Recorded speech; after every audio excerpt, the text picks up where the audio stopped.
High gold plus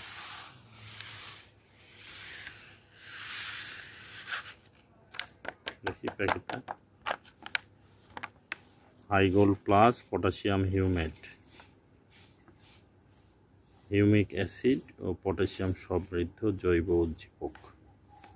এটা balance fertiliser, সুষম খাদ্য।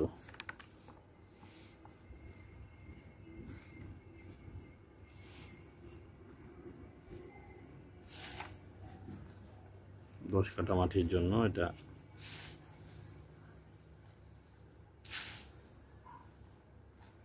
প্রয়োগ করা হবে এখন চিনি আতপ ধানে।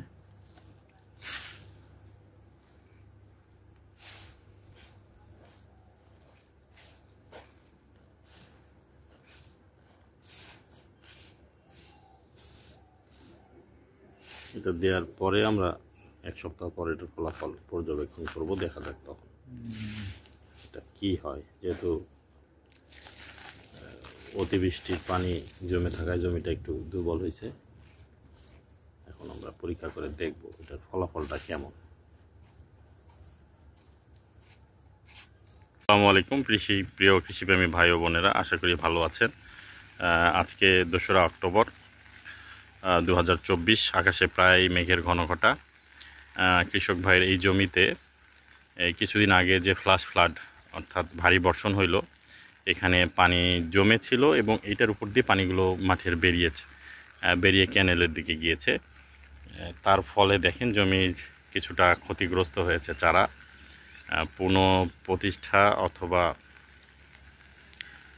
যেটাই বলেন না কেন, আজকে প্রায় 10 দিনের মতো বয়স হয়েছে। আগাছানাশক দেওয়া হয়েছে।